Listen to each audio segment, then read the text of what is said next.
Hello students, कैसे हैं आप सब। मैं भावना, आपकी हिंदी टीचर। तो आज हम लोग पढ़ेंगे अध्याय 23वां, प्रभु तुम मेरे मन को जानो, मेरे मन की जानो। तो बच्चों, ये हम लोग पढ़ते हैं। आप सभी लोग अपनी अपनी पाठ्य पुस्तक खोल लीजिए और 23 अध्याय पे आ जाइए। मैं प्रारंभ करती हूँ। मैं अछूत हूँ, मंदिर में आने का मुझको अधिकार नहीं। मैं अछूत हूँ, मैं अछूत हूँ, मैं अछूत हूँ, मंदिर में आने का मुझको अधिकार नहीं है। मैं अछूत हूँ बच्चों, मुझे मंदिर में आने का अधिकार नहीं है। किंतु देवता यह ना समझना, तुम पर मेरा प्यार नहीं है। तो क्या बोला बच्चों, बहुत साधारण सी लाइनें हैं कि मैं अछूत हूँ, मेरा मंदिर में तो आने का अधिकार नहीं है, लेकिन देवता आपको यह नहीं सोचना है कि आपसे मुझको प्यार नहीं है। प्यार अमीठ है, फिर भी प्यास तुम्हारे आके आ ना सकूंगी। यह अपनी छोटी सी पूजा चरणों तक पहुंचा ना सकूंगी। प्यार तो बहुत असीम अठीम है, लेकिन फिर भी मैं तुम्हारे पास आ नहीं सकूंगी और अपने प्यार को तुम तक नहीं पहुंचा पाऊंगी। इसीलिए इस अधिकार में मैं छिपती छिपती आई हूँ। इसीलिए इस अंधकार में मैं छिपती छिपती आई हूँ। इसीलिए क्या हुआ, जो अंधकार है, अंधेरे में मैं सबसे छुपती छुपती आपके पास आ गई। तेरे चरणों में खो जाऊं, इतना व्याकुल मन लाई हूँ। यानी तेरे चरणों में बस मैं समा जाऊं और खो जाऊं, ऐसा व्याकुल मैं मन तो लाई हूँ। मैं गरीबिन किस तरह से पूजा का सामान जुटाऊं। बड़ी साध से तुझे पूजने मंदिर के द्वार तक आती।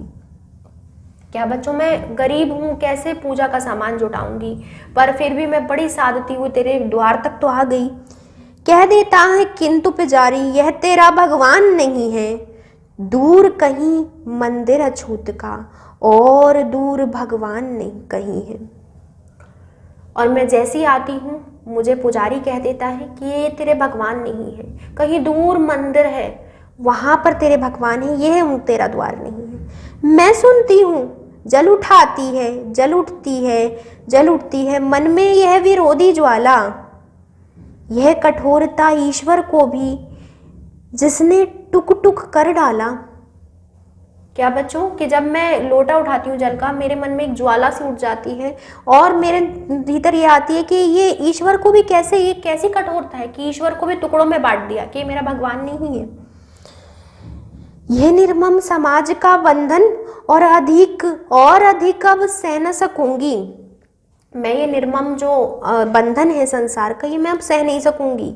यह झूठा विश्वास प्रतिष्ठा झूठी, इसमें रह ना सकूंगी। यह सब झूठा है, मैं इसमें नहीं रह पाऊंगी। ईश्वर भी दो है, यह मानूं, मन मेरा तेरा नहीं तैयार नहीं है। किंतु देवता यह न समझना, तुम पर मेरा प्यार नहीं है। कि ईश्वर भी दो हैं, ये मेरे को स्वीकार नहीं है, और फिर भी ये मत समझना यह मेरा मानने को तैयार नहीं हूँ, मेरा मन नहीं तैयार है। तभी कहती, किंतु देवता ये ना समझना, तुम पर मेरा प्यार नहीं है, तुम पर मेरा प्यार नहीं है।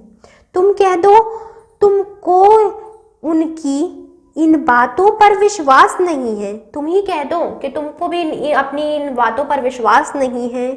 छूत अछूत धनी निर्धन का भेद तुम्हारे पास नहीं है। तुम ही बोलो कि तुम्हारे पास ये छूत अछूत का और धनी निर्धन का कोई भेदभाव नहीं है। तो बच्चों, एक कविता थी जो लिखी है सुभद्रा कुमारी चौहान ने। कविता बहुत अच्छी है, बहुत सरल भाषा में लिखी गई है, कोई कठिन वक्त शब्द इसमें मुझे नहीं लगे। असीम का मतलब, अछूत का मतलब जिसे छुआ ना जा सके, और असीम का मतलब क्या हो, जिसमें कोई सीमा ना हो, जो सीमा से बिल्कुल परे हो। द्वार चौठकट को कहते हैं, साध इच्छा को कहते हैं, और कथन कंधन निर्मम, यानी कि क्या हो, जो कठोर हो वो निर्मम है, और निर्धन जो गरीब होता है। भेद मतलब फर्क, और प्रतिष्ठा मतलब सम्मान। तो एक बार मैं और कविता आपको दोहरा देती हूँ जिससे आपको अच्छे से समझ में आए। मैं बोलती हूँ, मैं अछूत हूँ, मंदिर में आने का मुझको अधिकार नहीं। मैं अछूत हूँ, मंदिर में आने का मुझको अधिकार नहीं है। किंतु देवता ये ना समझना, तुम पर मेरा प्यार नहीं है। प्यार असीम अमिट है। अमिट मतलब जिसकी कोई सीमा नहीं होती, असीम जिसकी कोई सीमा नहीं होती, अमिट जो मिट ना सके। प्यार असीम अमिट है, फिर भी पास तुम्हारे आ ना सकूंगी। यह अपनी छोटी सी पूजा चरणों तक पहुंचा ना सकूंगी। मेरी छोटी सी पूजा अपने आपके चरणों तक नहीं पहुंचा पाऊंगी। इसीलिए इस अंधकार में मैं छिपती छिपती आई हूँ, तेरे चरणों में खो जाऊं, इतना व्याकुल मन लाई हूँ। मैं गरीबी किस तरह से पूजा का सामान जुटाऊं, बड़ी साध से तुझे पूजने मंदिर के द्वार तक आती आती कह देती है किंतु पुजारिन यह तेरा भगवान नहीं है, दूर कहीं मंदिर अछूत का और दूर भगवान कहीं है। मैं सुनती हूँ जल उठती है मन में यह विरोधी ज्वाला, यह कठोरता ईश्वर को भी जिसने टुक टुक कर डाला। यह निर्मम समाज का बंधन और अधिक अब सह न सकूंगी, यह झूठा विश्वास प्रतिष्ठा झूठी इसमें रह न सकूंगी। ईश्वर भी दो है यह मानूं, मन मेरा तैयार नहीं है, किंतु देवता यह न समझना तुम पर मेरा प्यार नहीं है। तुम कह दो तुम उनकी इन बातों पर विश्वास नहीं है, छूत अछूत धनी निर्धन का भेद तुम्हारे पास नहीं है। तो बच्चों कविता बहुत अच्छी थी, सुभद्रा चौहान जी को इसके लिए बधाई मिलनी चाहिए कि बहुत अच्छी कविता लिखी उन्होंने और बहुत अच्छी तरीके से पेश किया कि अछूत का मंदिर कोई अलग नहीं होता, सबका मंदिर एक ही है। तो मेरे हिसाब से तो कविता को 10 आउट ऑफ 10 ही मिलने चाहिए। तो अब हम लोग देखते हैं बच्चों प्रश्नोत्तर। तो आपकी कविता हो चुकी है। प्रश्नोत्तर में उन्होंने पूछा कि मंदिर में पूजा करने से भक्तिन को कौन रोकता है। कौन रोकता है बच्चों? वो जाती है तो कौन रोक देता है? पुजारिन रोक देती है। तो पहले का क्या होगा बच्चों? पुजारिन।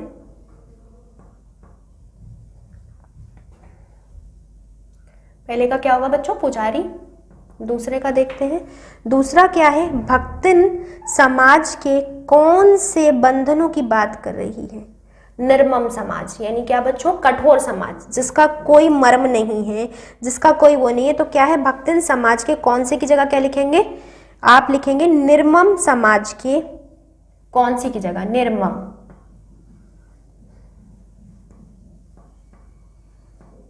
निर्मम समाज के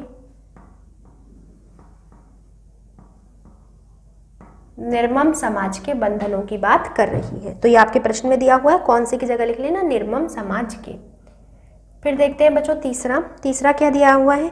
भक्तिन के मन में किस कारण विरोधी ज्वाला जल उठती है? जब उसे बोला जाता है बच्चों तू अछूत है, ये तेरा मंदिर नहीं है, तब उसके मन में क्या होती है? तब उसके मन में एक ज्वाला सी, विद्रोही ज्वाला सी उठती है। क्या है बच्चों? तीसरा प्रश्न है हमारा, भक्तिन के मन में किस कारण से विद्रोही ज्वाला जल उठती है?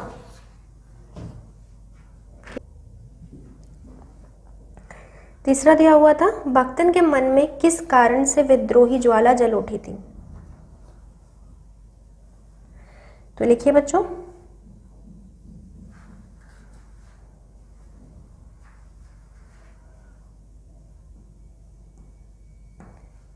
मंदिर में, ये माँ है बच्चों, मंदिर का पुजारी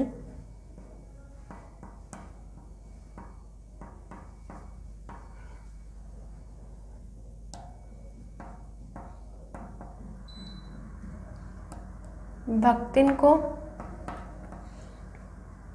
अछूत बताता था।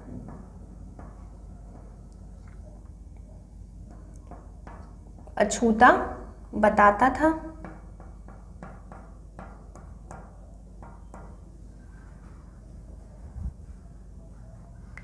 और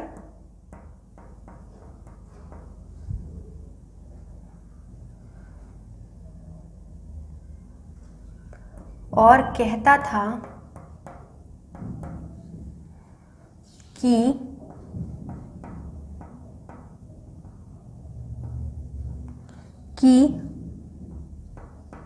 अछूतों का मंदिर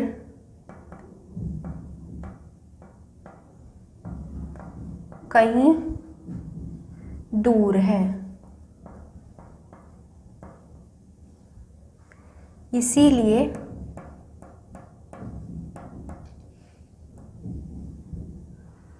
भक्तिन के मन में विद्रोही की ज्वाला उठती थी। बच्चों ये आप अपने प्रश्न में से लिख लेंगे, इसीलिए भक्तिन के मन में ज्वाला उठती थी। ये आपके प्रश्न में ही है, भक्तिन के मन में विद्रोही ज्वाला जल उठती थी, इसीलिए के बाद ये आप प्रश्न में से लिख लेंगे।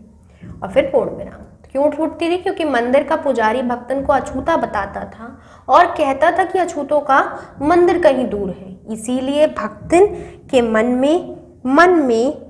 मन में विद्रोही ज्वाला जल उठती थी। अब देखते हैं बच्चों चौथा क्या दिया हुआ है। चौथा दिया हुआ है भक्तन ईश्वर से क्या सुनना चाहती थी। भक्तिन ईश्वर से सुनना चाहती थी।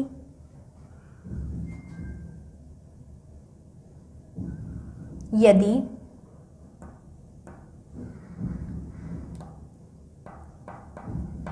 भगवान स्वयं उसे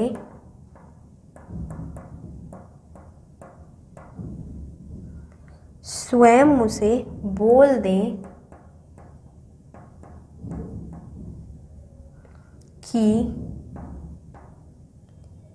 कि यह जगह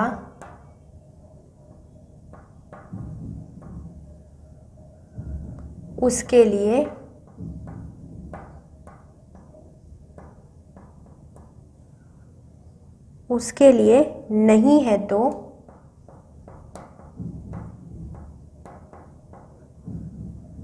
वह यहाँ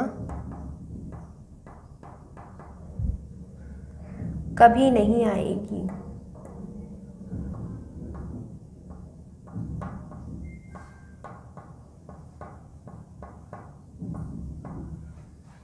क्या बच्चों? यदि भगवान स्वयं उसे बोल दे कि यह जगह उसके लिए नहीं है तो वह यहाँ कभी नहीं आएगी। बच्चों प्रश्न क्या था? भक्तन ईश्वर से क्या सुनना चाहती थी? भक्तिन ईश्वर से सुनना चाहती थी कि यदि भगवान स्वयं उससे आकर बोल दें कि यह जगह उसके लिए नहीं है तो वह यहाँ कभी नहीं आएगी। अब देखते हैं बच्चों पांचवा प्रश्न क्या दिया हुआ है। समाज को निर्मम क्यों कहा गया है? समाज को निर्मम क्यों कहा गया है? क्योंकि बच्चों यहाँ पे अलग अलग प्रतिभाएं बनी हुई, नहीं अलग अलग समाज बना हुआ है, सबके लिए अलग अलग चीजें हैं। क्योंकि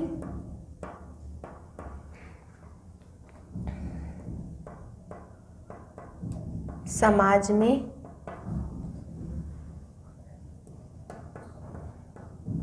गरीबों के प्रति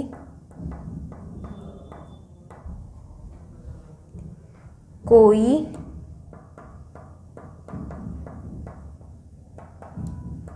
सम्मान या दया की भावना नहीं है। बच्चों प्रश्न क्या था?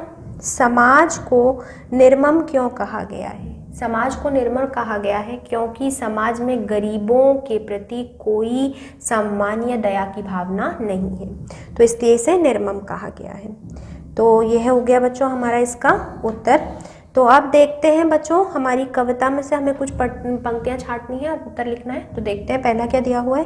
कह देता है किंतु पुजारी यह तेरा भगवान नहीं है, दूर कहीं मंदिर अछूत का और दूर भगवान कहीं है। मैं सुनती हूँ जल उठती हूँ मन में यह विद्रोही ज्वाला, यह कठोर ईश्वर को भी जिसने टुक टुक कर डाला, यानी जिसने टुकड़ा टुकड़ा कर डाला। तो इन्होंने क्या लिखा? पुजारी क्या कहता है? पुजारी क्या कहता है बच्चों? आपने देखा कि ये तेरा भगवान नहीं है, तेरा भगवान दूर कहीं है। अगर आपको देखना तो ये रहा, यहाँ से भी है, ये पहला वाला प्रश्न, ये तेरा भगवान नहीं है, तेरा मंदिर दूर कहीं है, और यहाँ से भी मिल जाएगा आपको। पुजारी यह देता यह तेरा भगवान नहीं है, दूर कहीं मंदिर अछूत का और दूर भगवान कहीं है। दूसरा, ईश्वर को भी क्या कर डाला? टुक टुक, यानी कि टुकड़े टुकड़े, ईश्वर को भी टुकड़े टुकड़े कर डाला। यानी निर्मल लोगों ने, निर्मम मतलब कठोर लोगों ने, निर्मम लोगों ने ईश्वर को भी गरीब और अमीर के भेदभाव की श्रेणी में लाकर खड़ा कर दिया। इस कविशांश के रचनाकार कौन है? रचनाकार कौन है? तो बच्चों कौन है रचनाकार है? इसकी चौथा प्रश्न है बच्चों।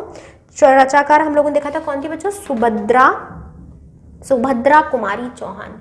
सुभद्रा कुमारी चौहान का एक बूंद, बहुत अच्छी अच्छी कहानियाँ लिखी हैं इन्होंने, बहुत अच्छी अच्छी कविताएं लिखी हैं। तो सुभद्रा कुमारी चौहान इसकी रचयिता हैं।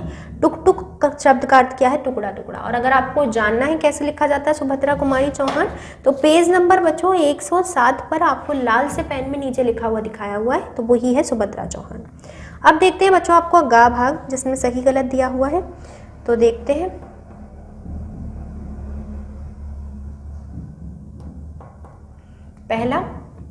पहला क्या दिया हुआ है? भक्तन को देवता से क्या नहीं है? क्या नहीं? प्यार नहीं है। ऐसा तो बिल्कुल भी नहीं हो, तो कहती है ऐसा मत समझना मेरे से प्यार नहीं है। तो दूसरा बच्चों, दूसरा क्या दिया हुआ है?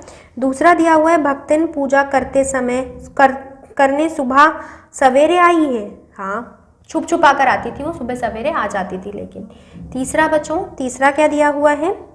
भक्तन ने पूजा की सामग्री बड़ी मुश्किल से जुटाई है। हाँ बच्चों, वो बहुत मुश्किल से जुटाती थी और उसके बाद बहुत सारी तो पूरे नहीं हो पाता था, फिर भी वो चाहती थी वे अपने भगवान की पूजा करें।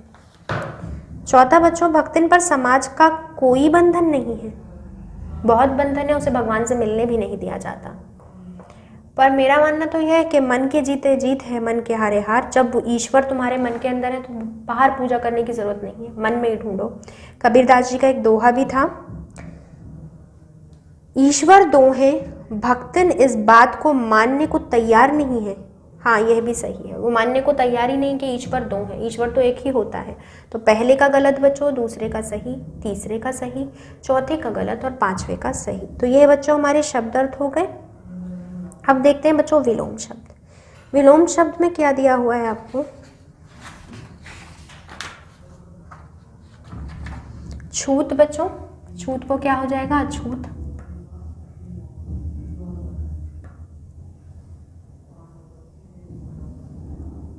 छूत का क्या हो गया बच्चों? अछूत। दूसरा बच्चों नफरत, नफरत को क्या से जीता जा सकता है बच्चों? प्यार से, तो इसका क्या हो जाएगा? प्यार। अब बच्चों तीसरा, तीसरा क्या दिया हुआ है? तीसरा दिया हुआ है बच्चों कोमलता, कठोरता। चौथा बच्चों, चौथा क्या दिया हुआ है?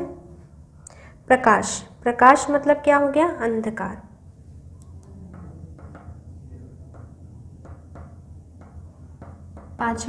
पांचवा क्या दिया हुआ है?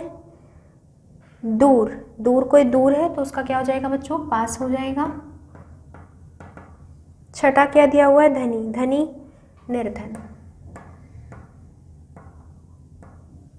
छूत, अछूत, नफरत, प्यार, कोमलता, कठोरता, प्रकाश, अंधकार, दूर, पास, धन, निर्धन। तो बच्चों यह हो गए हमारे विलोम शब्द। बच्चों में अंक की बिंदी लगानी है। फिर दूसरे भाग में जैसे कि उन्होंने पंडित दिया हुआ है, तो पंडित किस प्रकार लिखा जाता है?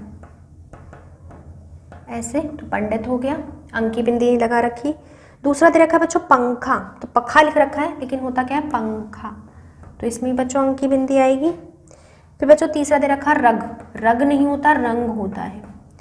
फिर दे रखा है बच्चों आपको चौथा, चौथा दे रखा गाव यानी कि गांव।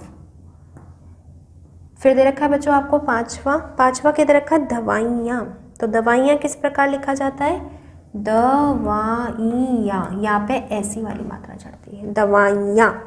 फिर दे रखा है बच्चों छठा मंदिर, मदिर लिख रखा है, ये मदर होता है और ये मंदिर होता है, अंक की बिंदी लगाने के बाद। फिर दे रखा है बच्चों आपको सातवां वस्तुएं, तो क्या होगा? वस्तुएं, ए पे अंक की मात्रा लगेगी, वस्तुएं। आठवां दे रखा है बच्चों आपको क्या? पक्षी, ये होता है बच्चों पक्षी और ये होता है पंछी। फिर दे रखा है नवा, नवा हम लोगों को क्या दे रखा है? मुंह, ये होता है बच्चों मुंह और ये होता है मुंह, तो अंक की बिंदी नहीं लगाई। दसवां, दसवां हम लोगों को क्या दे रखा है बच्चों? झंडा, झड़ा है ये और ये क्या होता है? झंडा। 11वां क्या दे रखा है बच्चों आपको? नहीं, ये है बच्चों नहीं, नहीं और ये है नहीं, नहीं और नहीं। तो बच्चों अंक की बिंदु की मात्रा आपको खुद आती है। जाऊं, ये बच्चों जाऊं, ये क्या है बच्चों? जाऊं, जाऊं, और आपके बोलते हैं जाऊं, तो ये क्या है, जाऊं। तो इस वजह से पंडित, दूसरा पंखा, तीसरा रंग, चौथा गांव, पांचवा दवाइयाँ, छठा मंदिर, सातवां वस्तुएं, आठवां पंछी, नौवां मुंह और 10वां झंडा, 11वां नहीं और 12वां जाऊं। तो यह हो गया बच्चों आपका पाठ पूर्ण। तो अब आप इसका अभ्यास कार्य से थोड़ा बहुत और देख लेना जो रह गया है, और बाकी आपका ही पूर्ण हो चुका है पूरा। तो मिलते हैं बच्चों अगले पाठ में, तब तक के लिए बाय बाय, टेक केयर।